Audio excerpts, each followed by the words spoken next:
beautiful day at Quail Creek Country Club. Hello, Mike Durow. My producer, Peter Solano, has asked me to talk about increasing club head speed.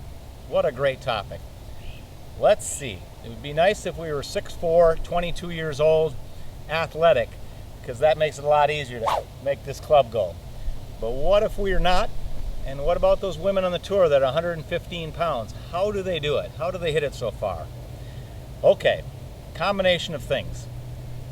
Obviously, body coil.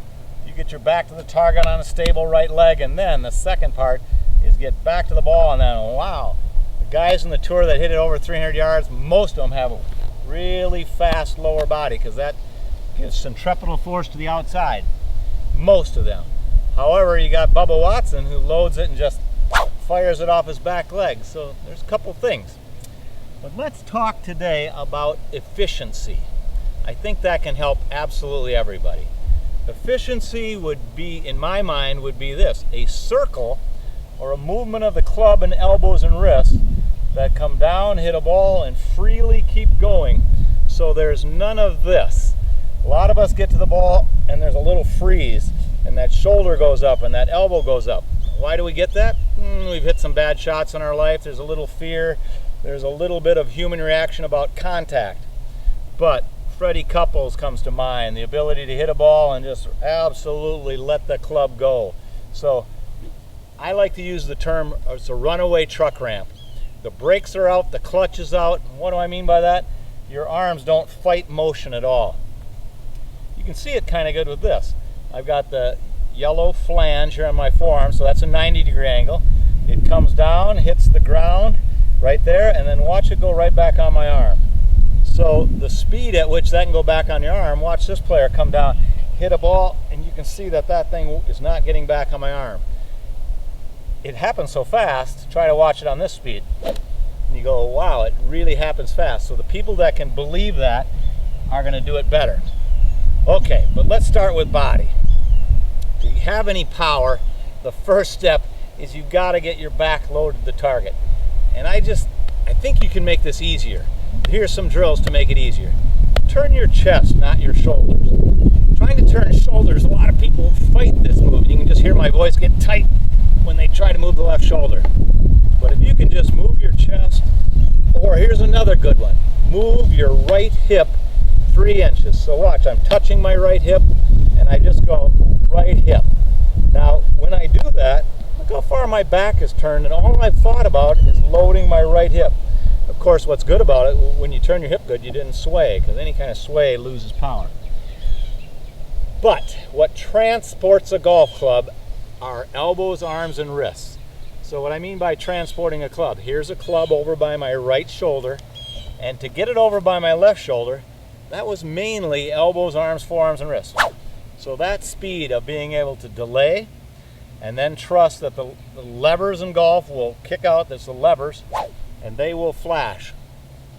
The one I run into, the one that helps the most people for me, is to get a person to not think straight left arm. When you try to keep that left arm straight, especially at impact, look at that left arm. Look how straight it is. That's terrible. The new word on tour is this: left elbow down. Okay? So see, after it gets to my thigh, left elbow can rotate and fold. So this picture right here, Ernie Els showed it, outside of my arm, boom, inside of your arm. And then of course, once this arm starts rotating better, it's called the Hitch-Hiker Drill. Here's thumb up, and your lead arm is then thumb up over here. And if they can do that faster, now here's the weird part. It doesn't go fast from here. It's kind of slow, slow, slow. But right in this zone here, watch it switch. And you go, wow, that thing really switches. So, when this arm gets switched, and they call it springing it, so my legs haven't done very much except lead, but right when it gets to my thigh, watch my legs and arms switch very fast. Boom! And you go, wow, it switches, this and that. And when those two get together, that's great timing. Watch it on this one arm swing. Here it is. You go, there's some good whip. I hope you can hear that. By the way, you can go to fastfirst.com. It's a doctor of kinesiology that teaches everyone. He said, look, if you try to learn the game with take the club back into point 1, step 2, step 3, step 4, he goes, you'll never have speed. He wants people to grab one of these whipping sticks, and learn to do this first. And get speed, let it go. And do it with this arm, build it. Because once you have speed, then you just have to get the ball in front of it. But if you try to get steps without getting speed, you may never get speed. All right. Loose grip pressure. All the speed has to come through your hinges. It has to. That is the hinge. Here's the weird part. They say don't think about it. It's supposed to be unconscious. So if you're thinking about your wrists, they'll probably go at the wrong time. But if you can keep those wrists very pliable, supple, then you should be able to go back. They'll hinge a little. Don't try to hinge them a lot here because then you'll waste it. But supple and then let them go. And they should be fast, loose, and unconscious. And you go, well, how can I think about them and keep them unconscious? Well, that is believing in them. I always play my best golf when I let my wrists do whatever they want to do. Okay? Even if it's a little fade that day or a little draw, but I'm trying to let them be loose hinges. Like if you went to a hardware store and you put some WD-40 in those hinges and you just go, look, today I get it back, they don't do anything through this part, and then from here you just let them go. Takes a lot of trust, takes a lot of feel, but it feels wonderful when you let your wrists kick or release whenever they want to, instead of when your brain says right about now, because that'll never work. Nobody's talented enough to do it at the correct 100th of a second.